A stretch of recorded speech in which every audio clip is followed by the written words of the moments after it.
This is Open Minded Media Group checking in with DJ Q. It's a very special interview. We got the opportunity to be up here at B96. And without further ado, we're going to get right into the interview. So, who or what inspired you to become a DJ? Man, I've been a big follower of music. I had an early church upbringing. My mother got me started playing piano at the age of 5. I've always had music around me. I had older brothers and sisters, and they always was playing music from the piano and the trumpet and different instruments in my home. So that was probably my first experience to live instruments, and also, just hearing them playing a lot of familiar records around the house. That was my first experience to music. Okay. So, what sets you apart or makes you stand out from any other DJ in the game right now? Or in the past? Well, I've been DJing now, honestly, for almost 20 years. So for me, I think what makes me stand out is that I'm able to bring my knowledge into what goes on as far as DJing now. I don't think a lot of the older guys are really schooling the younger cats to the music that we were exposed to. Like, my era of hip-hop in particular, there was a breakbeat era.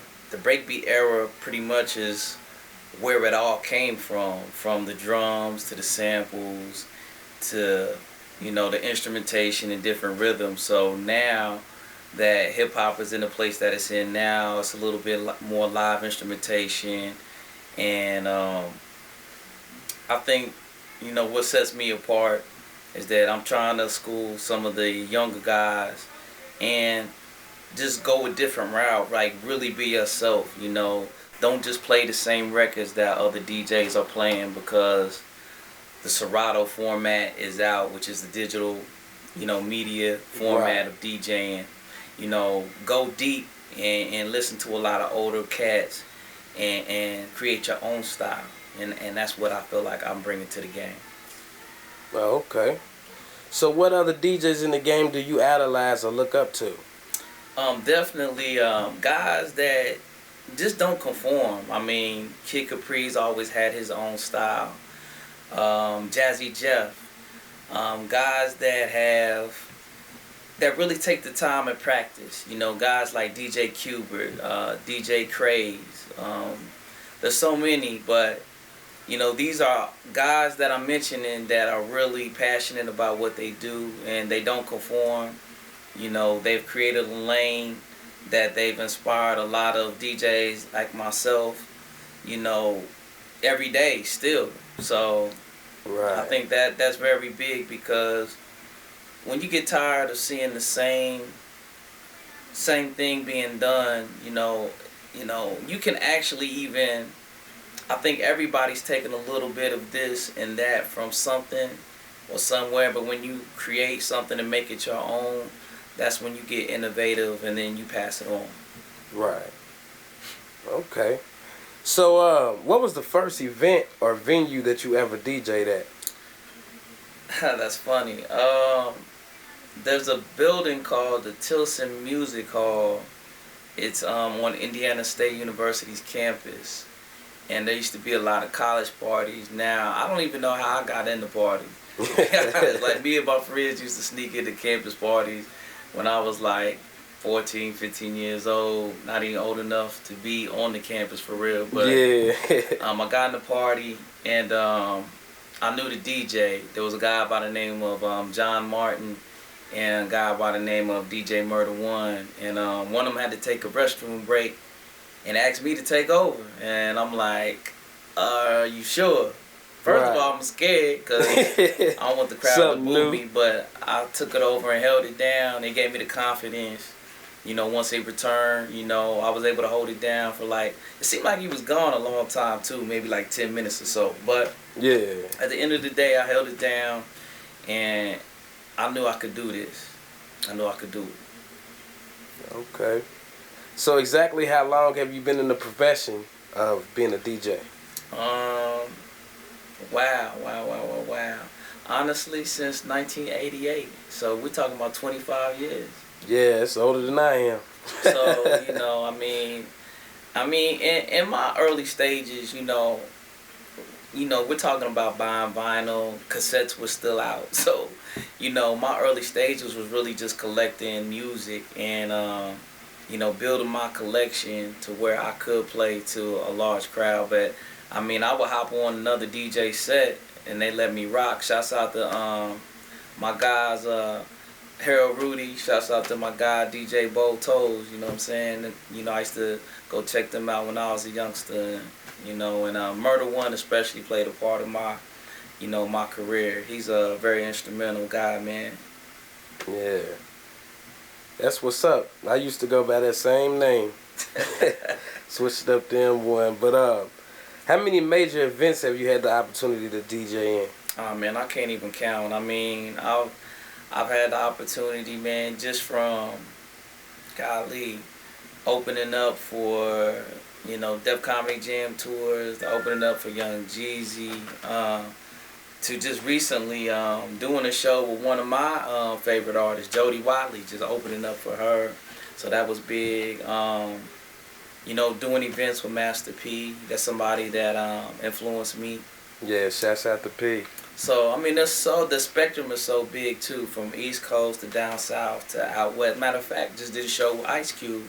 Opened up for him, sold out show. Shouts out to Keisha Nicole. We murdered it. We killed it. You know what I mean? And really just, I've been very fortunate, man, to have these opportunities. And it's all because of DJing. That's what's up. So what major artists have you come in contact with or work with? Work with closely. Big shout out to Stat Quo. He's still working with Dr. Dre. He was real down to earth. I got a chance to really work one-on-one with him. And even Static Major, man. One thing that I gotta say, R.I.P. to Static Major. Yeah, Static. definitely. I had an opportunity to go to the studio with him, and this guy, man, can run circles around anyone in the studio that I've ever seen. I'm not just saying that. I mean, I've seen him work. I'm sleeping on the couch. He's still working. They waking me up to go home. He's still in the booth coming up with, new hooks, new rhythms. And Static was a beast. So R.I.P. to Static, man. If I could be anything close to his work ethic in the studio, man, I know that something major is gonna come out of it. Okay. And what was your major breaking point that launched the success of your career? Wow. You know what? It's really hard to say. There's been times I've wanted to stop and give up, but you know what? God just kept me going. There would be times I would just get gigs that just landed on me and they were big, no matter if it was, being able to go to Rap City. There's so many events, but I think I would say as far as really just establishing, me on a more than just a local level, being able to go to BET's 106 and Park and doing the Mountain Dew tour, those are definitely a big thing. And shouts out to B96.5, man. Yeah. They definitely helped co-sign to where I'm at, Even though I was doing some of those things before, you do upset, I gotta let that be known too. But at the same time, they definitely give me the platform to reach more people with my career. Okay. So what kind of advice or pointers do you have for an upcoming DJ or DJ in the game that hasn't reached the heights of success that you have? My biggest thing for advice is don't listen to anybody, man. Do your own thing, man. Because honestly, when you believe in yourself, nobody or nothing can stop you. I've had people tell me, don't do it this way, do it that way. And to be honest with you, some of these same people were in either bigger positions or not even in my position, but it gave me the confidence and courage to just do my own thing and believe in myself, man, because, you are your biggest supporter, behind God first, you know what I'm saying? So, right. honestly, you gotta have that courage, that will to get out here, see the world, and just touch the people. You know, I mean, you know what you have to offer, so go out there and get it. It's waiting on you. Right. I definitely agree with that. So for the people that's wondering, how did you get the name DJ Q? Well, Q, you know, it's funny that you asked, man. I actually been using Q since, I would say, middle school or high school. And initially, it used to just be, you know, fake out name with some of the girls, you know what I mean? But Yeah. as time progressed, you know what I'm saying? You know, I definitely, you know, grew into it having some meaning. And Q's just short for Quest, you know what I mean? Like, I feel like I'm on a mission in life. I got a lot to still achieve and prove within myself, and just really want to touch people and help people at the end of the day, man. So Yeah. that's where it came from. A lot of people, believe it or not, not a lot of people have even asked me that question, but that's really what it stands for. It stands for Quest. I'm on a mission, and every time you see me, I'm on the move. So, you know what I'm saying? I live by that. That's what's up.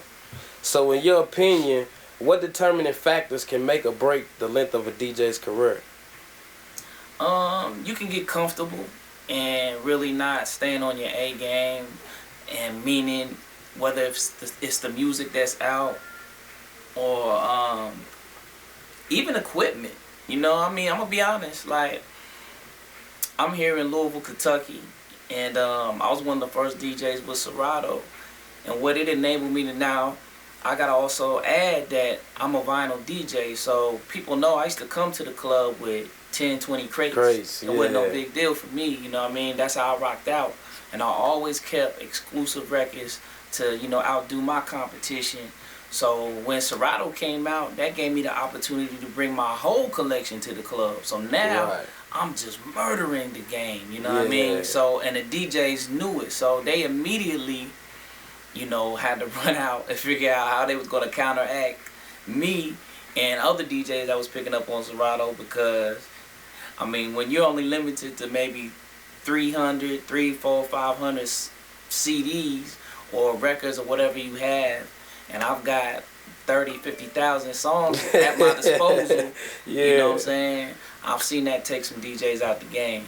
And matter of fact, I've seen some DJs that haven't recovered from Serato becoming the new format of the DJ game. Right. But trust and believe, when it comes to the turntables, I still get down. Okay. That's what's up. So, what kind of advice do you have for an up-and-coming a local artist trying to get in the game right now? Man, I mean, as far as the local artists, definitely you got to get out here and talk to the DJs, man. There's so many local artists that I know, but they can't name 5 DJs that they have real relationships with. Like, that doesn't make any sense. You know what I mean? Get out here, talk to the people, and create your own following, you know? I mean, you got to get out here and really get some true supporters. Not your friends, not some people from your block. I mean, get some people that's really digging your music and support you. And at the same time, create your network of DJs that's going to play your music, you know? I mean, if I don't play it, you know, who knows? DJ Chaos may play it, DJ EB may play it, Z Nice may play it, Infamous One, Through the Roof. There's a ton of DJs out here, so shouts out to them. But definitely do your homework and get those relationships, because without the DJ, that's the foundation of hip-hop, man. I mean, how you gonna move without the DJ? I mean, would you just gonna walk in the club and demand your record get put on? Like, it don't work make no like sense, that. you know what I mean? So. Okay. So, what could you by far say could be one of the funniest moments that happened while you were DJing an event? Funniest moments DJing an event. Wow. For me, it really wasn't a funny moment. It was kind of more tragic. But you know, looking back at it now, you know, I could kind of chuckle about it. Thank God nobody got hurt. But DJ'd an event, and some guys came in from out of town, and we knew they was from out of town just by the gear they rocked. You know what I'm saying? As soon as they came in, they had on fur coats. Just, you know what I mean? It was just a whole different swag about them. And, I mean, within minutes. I mean, first of all, the funny thing is, they was the flashiest dudes in the building. So everybody was staring at them off top. Right. But the craziest part was they pulled out guns in the middle of the party and just started shooting. Man. And one person got hit in the neck. He was paralyzed. And another gentleman, you know, he got hit. He wasn't fatally wounded. Nobody was fatally wounded. But I just remember grabbing a microphone, telling everybody to get down. At the same time, I'm standing up. He's still firing. And my speaker gets shot. So man. Immediately at that point, I dropped down. And all I remember, I mean, it seemed like it went by so fast. I just remember getting back up 5 seconds later to look up. And all I saw was coats and shoes all over the floor. It looked like the rapture had happened. And people just left their clothes on the floor. But, you know, like I said, it wasn't a really funny event, but it's something that I remember because I could never imagine a shooting happening and, you know, my speaker getting shot at a party. But thank God I'm here, I'm alive, and, you know, what, I take more exclusive gigs now. Right. That's what's up. At this point in your career, do you feel like you've reached the heights or levels of success that you set out to accomplish when you first started? You know what? I've had a lot of time to think about what is success. Success for me is just being able to feed my family, you know, being comfortable, you know, driving a decent car, having a roof over my head, and really just being grounded, man. You know what? I mean, at this point, I'm really just trying to get closer to God and keep growing. So, you know, I feel like I'm happy, man. I ain't got nothing to complain about, man. I've seen a lot. I still got a lot more places I want to go. But to be honest, you know, like success for me, man, it doesn't break down or have a money value. It's more so just happiness. Right. So I'm in a good space right now, man. And you know what? My kids keep me happy, man. So, you know what I mean? At this point, you know, music is a love of mine. My kids, my family, man, that's where my heart's at. Right. That's what's up. And last but not least, what words of wisdom do you have or something to think about that you want to leave with the people? Words of wisdom. Wow, wow, wow. Well, definitely take your time and find out what your passion is. A lot of people, you know, no matter if you're 20 years old, no matter if you're 30, I got friends that's older than me, probably 40, 50 years old, and still just never figured out what it is they wanted to do with their life. You know what I mean? So, yeah. I mean, it's like a lot of people want to do everything, but they never just took that one good thing that they was passionate about or knew how to do and formed it into something. And I think that's what's so important about today's generation. You know, you can actually, if you into taking photos, you can actually become a photographer by being freelance, doing it independently. If you like shooting videos, you could do it on your own and get money doing it and live off of that. If you play the piano, there's different hustles. I mean, when I was young, I told you, I started out at 5 years old playing the piano. I used to get paid to play piano for churches. You know what I mean? And it wasn't necessarily a hustle. Of course, I was learning at the same time. But they was willing to pay me to come play because they didn't have anybody to play at another church. It wasn't even my church. So, you know, there's so many things you can do, but definitely take advantage of your tool. And if that's teaching people, if you're good at teaching people or helping kids, coaching, you know, go to school for it. There's different ways to, you know, get scholarships. There's different ways to get enrolled in different programs and give back, man. Give back, man. You know, definitely find out what your passion is. And a lot of people have trouble finding out what it is. It may take some time, but, you know, God definitely has a plan for everybody, and you know deep down what it is you like to do. You just got to figure out how you're going to go about it. But you can't go anywhere without setting a goal or having a plan. Right. Without a goal or a plan, it's not going to happen. So, you know, have a goal, a plan for your passion, and it's going to fall into place. Okay, and I totally agree with that, man. And I really appreciate your time, you know, spending with Open Minded Media and the viewers that's been watching, you know, thus far, and giving them a little insight and a little direction on, you know, something that could possibly, you know, help them become more successful, or, you know, at least reach a level that they haven't gotten to as far as, you know, right now. But we really appreciate your time, man, and we hope to see more of you in the future. Before I go, you definitely gonna see more of me in the future. Let me throw a few plugs out there. Definitely hit up the website, djqonline.com. I'm on Twitter.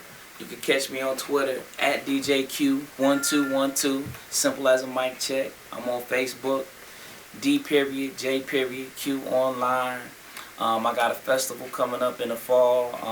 It's the first annual Fresh Fest. It's the Louisville Fresh Fest. It's featuring Naughty by Nature, Chubb Rock, Moni Love, Dana Dane, Kwame, Special Ed, and it's hosted by former Yo MTV Raps and now Sirius XM personality, Ed Lover. So, I mean, we got a lot of things going on, man. You know, my company, Slugger Entertainment, and really just staying moving out here, man, and really trying to do something different and reach the people here in the KY and all abroad. Okay. So this is Open Minded Media Group, DJ Q, and we signing out. Salute. Louisville, get ready for the first annual Louisville Fresh Fest. Sunday, August 4th, live at the Belvedere, 500 West Main in Louisville, featuring Naughty by Nature, Chubb Rock, Money Love, Special Ed, Dana Day, and Kwame. Hosted by Yo MTV Rap, Sirius XM personality, and Lover. Tickets just $25 in advance. On sale now at Better Days West, Exclusive Wear, Full Court Fashion, Treasures, and J-Mall. Or online at LouisvilleFreshFest.org. Be there.